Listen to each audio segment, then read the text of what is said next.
കൂട്ടുകാരെ, ഇന്നൊരു കഥ കേട്ടാലോ? കഥയുടെ പേരാണ് നിളയുടെ മണിക്കുട്ടൻ. നിളയുടെ ഏറ്റവും പ്രിയപ്പെട്ട കൂട്ടുകാരനായിരുന്നു മണിക്കുട്ടൻ. മരം കൊണ്ടുണ്ടാക്കിയ മണി കിലുങ്ങുന്ന ഒരു കൊച്ചു ആന. എല്ലാ ദിവസവും അവർ ഒരുമിച്ച് കളിച്ചു ചിരിച്ചു. നിള ഉറങ്ങുമ്പോൾ മണിക്കുട്ടൻ അവളുടെ തലയിണയുടെ അടുത്തായി കിടന്നുറങ്ങി. ഒരു ദിവസം രാവിലെ നിള ഉണർന്നപ്പോൾ മണിക്കുട്ടനെ കണ്ടില്ല. അവൾ തലയിണയുടെ അടിയിലും കട്ടിലിന്റെ അടുത്തും എല്ലായിടത്തും നോക്കി. ഓ, എന്റെ മണിക്കുട്ടൻ എവിടെ പോയി? നിളയുടെ കണ്ണുകൾ നിറഞ്ഞു. അപ്പോഴാണ് അവൾ ജനലിനടുത്തുള്ള തറയിൽ എന്തോ തിളങ്ങുന്നത് കണ്ടത്. അത് ഒരു കറുത്ത തൂവലായിരുന്നു.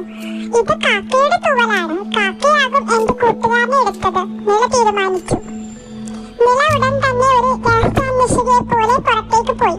അവൾ പറമ്പിലെ മാവിലേക്കും അടുത്തുള്ള മതിലിലേക്ക് ശ്രദ്ധയോടെ നോക്കി. അതാ പറമ്പിന്റെ അറ്റത്തുള്ള ഉണങ്ങിയ മരക്കൊമ്പിൽ മണിക്കുട്ടൻ. ഒരു വലിയ കറുത്ത കാക്ക മണിക്കുട്ടന്റെ മണി കൊത്തിക്കളിക്കുന്നു. നിള ധൈര്യത്തോടെ കാക്കയുടെ അടുത്തേക്ക് ചെന്നു. കാക്കേ, ഇത് എന്റെ മണിക്കുട്ടനാണ്, അവനെ തിരികെ തരുമോ? അവൾ ചോദിച്ചു. കാക്ക തലയാട്ടി. ഞാൻ തരില്ല.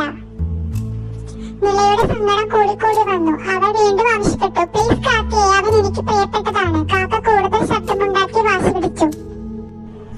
ഈ ബഹളം കേട്ട് ആകാശത്തിലൂടെ പറന്നു പോവുകയായിരുന്ന ഒരു പരുന്ത് താഴേക്ക് വന്നിരുന്നു. പരുന്ത് ഗൗരവത്തോടെ കാക്കയോട് ചോദിച്ചു, നീ എന്തിനാണ് കുട്ടിയുടെ കളിപ്പാട്ടം പിടിച്ചു വെച്ചിരിക്കുന്നത്? പരുന്ത് ശക്തമായി കാക്കയെ ശാസിച്ചു. ഓർമ്മയിരിക്കട്ടെ, അന്യന്റെ മുതൽ മോഷ്ടിക്കരുത്, അത് വലിയ തെറ്റാണ്. കാക്ക നാണം കെട്ട് തലതാഴ്ത്തി. ഗത്യന്തരമില്ലാതെ കാക്ക മണിക്കുട്ടനെ നിലക്ക് തിരിച്ചു കൊടുത്തു. മാപ്പ് മോളെ, ഞാനൊരു തെറ്റ് ചെയ്തു, കാക്ക പതിയെ പറഞ്ഞു. നില ചിരിച്ചുകൊണ്ട് മണിക്കുട്ടനെ കെട്ടിപ്പിടിച്ചു.